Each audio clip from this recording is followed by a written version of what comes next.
In this video, we will show you how to replace your inner tie rod end on this Chevy Silverado. This is part of your front steering and suspension located behind your front wheel. Let's get into it. Okay friend, let's get started on our job. Make sure you're in a safe area. We're going to have to safely raise and support the front of the vehicle so the wheel's off the ground. Once you've done that, continue on to removing your center cover with a 22mm socket. After that, you'll find that you have 6 22mm lug nuts. Go ahead and remove those and then remove the wheel.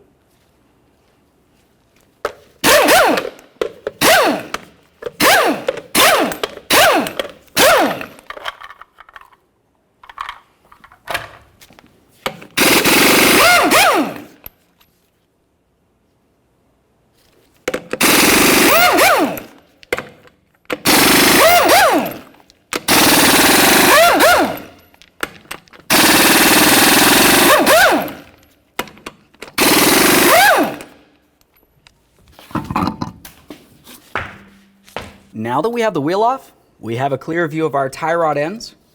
In between the inner and the outer, you're going to find a jam nut. Use a 22mm to break this free. Since we're doing this on the driver's side, I'll be using a 22mm and we're going to be turning this clockwise here. Once you have movement from here, separating it from the outer tie rod end, move along to the outer tie rod end nut, down underneath the knuckle ear here. Use an 18mm for this. The next thing you'll have to do is break the outer tie rod end stud free from the knuckle. As you can see, ours already separated. If you found that yours did not want to separate, you could lightly tap along the knuckle here, causing vibration, and it should want to separate for you. With that separated, take hold of the outer tie rod end. We're going to start turning this counterclockwise to remove it from the inner tie rod end. While doing so, count the amount of turns it takes to remove it. So when you go to install the tie rod end, you'll turn it back in the same amount of threads. 1, 2, and so on.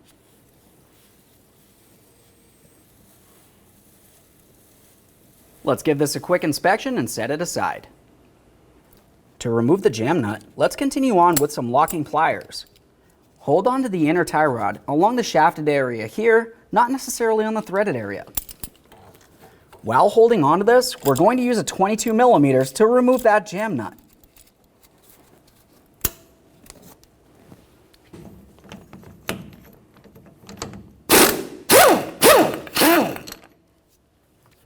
Quick inspection. Let's set this aside, remove our pliers. Let's continue on to removing the bellows boot from the area.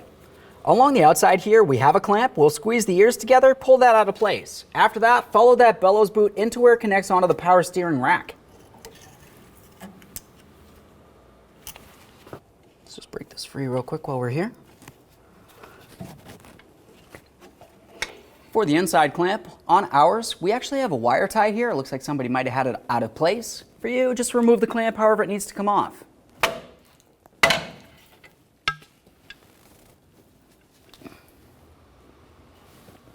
Let's reach in here, take hold of the bellows boot, and carefully remove it from the power steering rack. You may have to twist it a little bit to pull it out of place.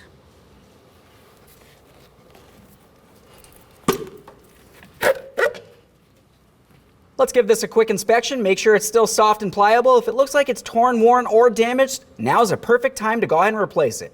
Let's set this aside. With the bellows boot out of the way, we can continue on along the inboard side of the inner tie rod end. We're looking for the area that it connects onto the power steering rack. On this application, we have a protective cover over this, so we'll just knock that out of place.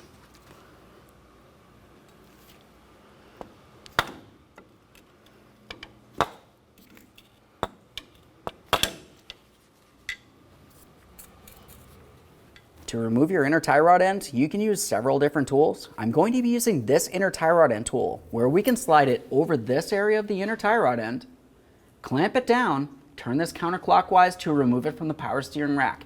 You could also use some long pliers if necessary. Let's get this in place.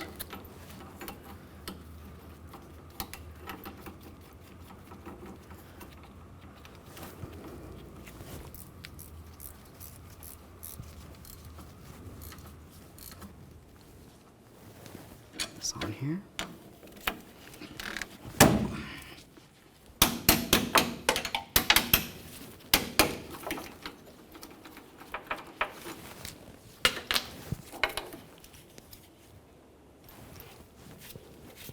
Turn this counterclockwise to remove it from the power steering rack.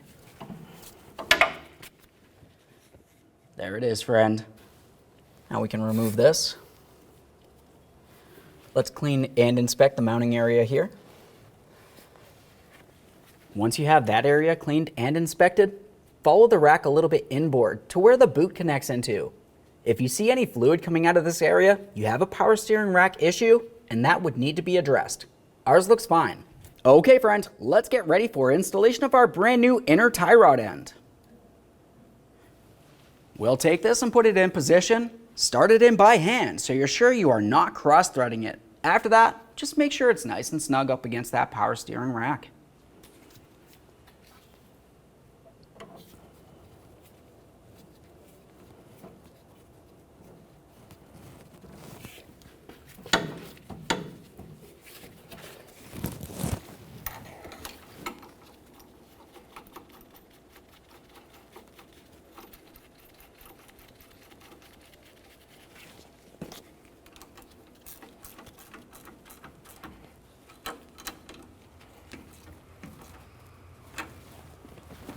Okay, let's snug it up.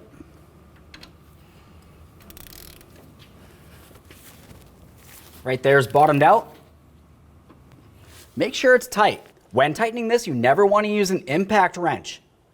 Do it with hand tools, bottom it out, and then just make sure it's snug, being careful not to cause any damage to that power steering rack.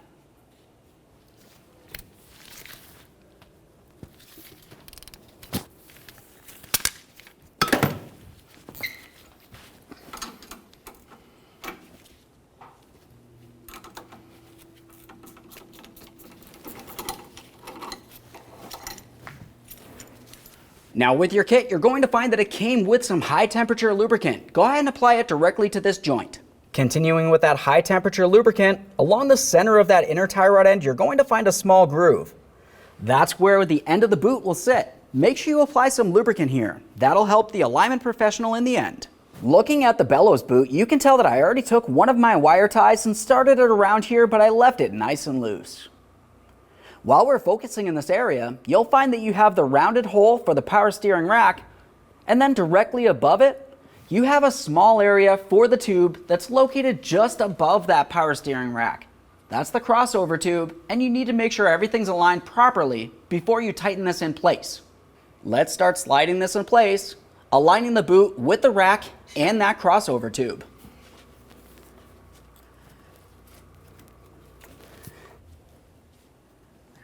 We've got that slid into place. I'm going to confirm that I'm completely situated all the way around the power steering rack and then double check that crossover tube. You don't want to leave anything loose here.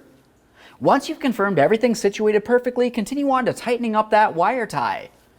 To do this, we'll just use some long pliers, give it a little twist, and then go ahead and trim off the excess.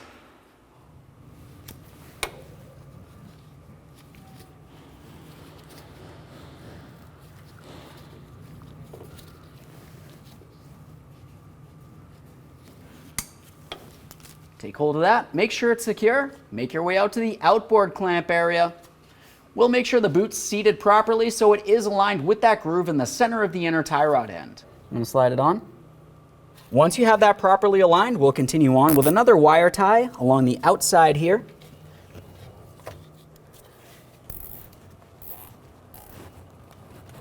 We can make this tight.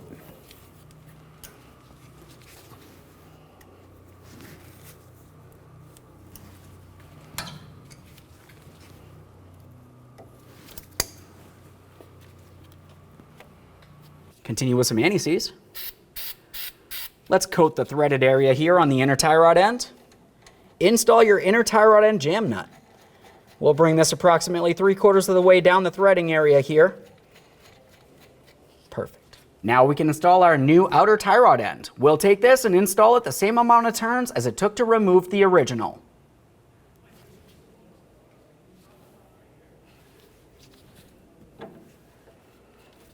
Start it on there. 1, 2, and so on. Let's get this tie rod end in here. Start on your mounting nut here. We'll bottom this out and then torque it to 48 foot-pounds.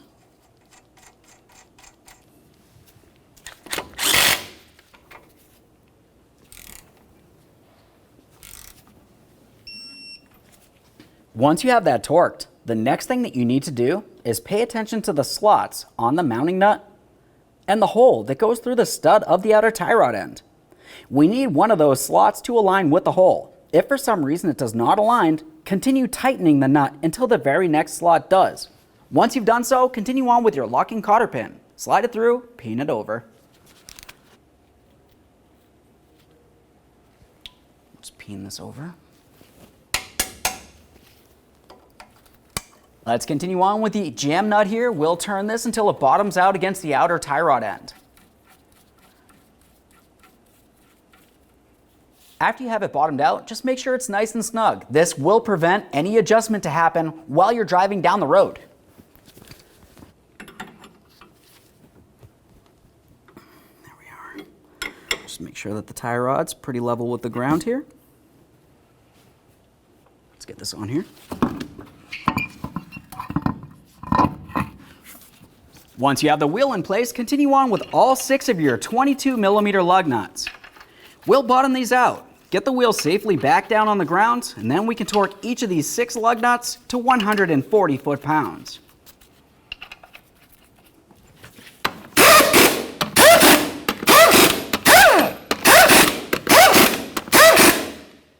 With the wheel on the ground, let's torque these to 140 foot-pounds in a crisscross manner.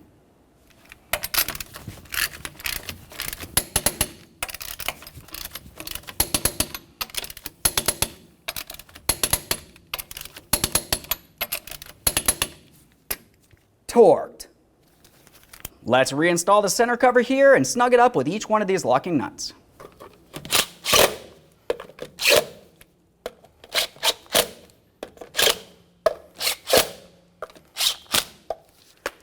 Perfect. Okay, friend, we've got our vehicle back together. At this point, go ahead and take it for a road test safely down to your local alignment shop.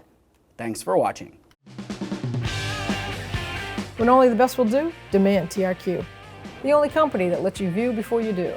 TRQ is committed to offering the highest quality aftermarket auto parts that are engineered for peace of mind. Thanks for using and viewing with TRQ.